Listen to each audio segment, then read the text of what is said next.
This morning, we're beginning a new series called Today's Climate Challenge, Tomorrow's Global Opportunity. With a record-setting hurricane season, the warmest April ever, and rising ocean temperatures, many are saying global warming is in fact to blame. Former Vice President Al Gore is one of them, and now he's bringing his message to a theater near you. The last memory many Americans may have of Al Gore is the night of December 13, 2000, when he withdrew his challenge to the election that put George W. Bush in the White House. I offer my concession. But times have changed. Mr. Gore now finds himself the summer's most unlikely movie star, promoting his new film, An Inconvenient Truth, which he's described as a nature hike through the book of Revelation. If you look at the 10 hottest years ever measured, they've all occurred in the last 14 years. And the hottest of all was 2005.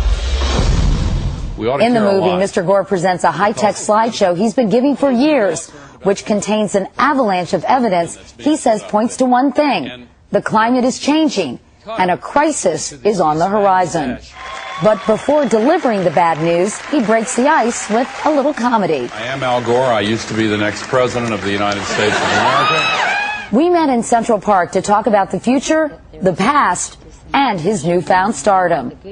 I think in this movie, at different turns, you're funny, vulnerable, disarming, self-effacing. And someone said after watching it, quote, if only he was like this before, maybe things would have turned out differently in 2000. Well, I benefit from low expectations. So I've been through a lot since then. And the old cliche is what doesn't kill you makes you stronger. And, I often joke when I start speeches now by saying, put yourselves in my position. I flew on Air Force 2 for 8 years, and now I have to take off my shoes to get on an airplane. But I sometimes do say to the people patting me down, I say, hey, look, I was mad after the election, but I wasn't that mad. But he's plenty mad about global warming, and he painstakingly lays out the evidence in the movie and a book, saying that the phenomenon has already had a major impact. Why is it that this is what you wanted to really focus on? I think what we're facing is a planetary emergency. It's by far the most dangerous crisis our civilization has ever confronted. And it's a challenge to our moral imagination. How could we be having this kind of catastrophic effect on the Earth's environment? It's hard to imagine that we could be, but we are. As succinctly as possible, can you explain the crisis? We've quadrupled our population on the Earth in the last 100 years, and our technologies are thousands of times more powerful. And one consequence of that is that we're now filling up the thin layer of atmosphere that surrounds the Earth with so much pollution that it's trapping much more of the sun's heat inside the atmosphere and heating up the planet. And that messes up the weather, it causes more droughts, ironically more flooding at the same time, and more powerful hurricanes.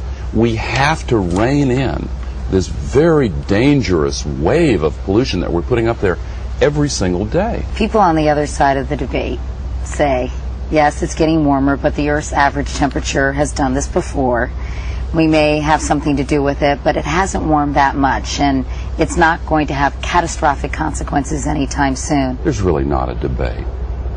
The debate's over. The scientific community has reached as strong a consensus as you will ever find in science. There are a few oil companies and coal companies that spend millions of dollars a year to put these pseudoscientists out there pretending there is a debate. It's exactly the same thing that the tobacco companies did after the Surgeon General warned us about the linkage between smoking and lung disease. Where there is disagreement among scientists is not if, but when we may see drastic environmental changes across the globe. Al Gore says the clock is ticking. This is Patagonia 75 years ago and the same glacier today. This is Mount Kilimanjaro 30 years ago and last year. What do you see happening in, say, 15 to 20 years or even 50 years if nothing changes? Well, what I think is going to happen is that we're going to respond to it. But if we didn't respond, then what you would find is desertification of the mid-continental areas in the U.S., Europe, Asia, Africa, the melting of the polar ice cap, and the beginnings of the same thing in Antarctica, sea level increases of 20 feet or more worldwide. Of course, Florida and Louisiana and Texas are particularly vulnerable. The San Francisco Bay Area, Manila, and we have seen the impact of a couple of 100,000 refugees from an environmental crisis. Imagine 100 million or 200 million. Even Manhattan would be in deep water, right? Yes, in fact, the World Trade Center Memorial Site would be underwater. Some people might say, oh boy, there's that tree-hugging Yeah. Al Gore, he's at it again. Some people might dismiss you out of hand. Look, I've been trying to tell this story for 30 years, and I have a new ally in telling this story. Unfortunately, Mother Nature is weighing in very powerfully and very loudly, and people are listening. It's not a political issue. It's a moral issue. A once defeated Al Gore is now basking in the limelight, soaking up standing ovations and stellar reviews. He even showed up recently on Saturday Night Live, where he played, of all things, President Al Gore. In the last 6 years, we have been able to stop global warming. No one could have predicted the negative results of this. Glaciers that once were melting are now on the attack.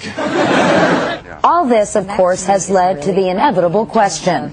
Needless to say, all this positive response has led to a lot of speculation that you're going to run for president. Let's just put it out there. I don't intend to be a candidate ever again. And Never, never, never? well, look, I have no plans to be a candidate and no intention of being a candidate. I've said that I'm not at the stage in my life where I'm going to say never in the rest of my life will I ever think about such a thing. What does that mean?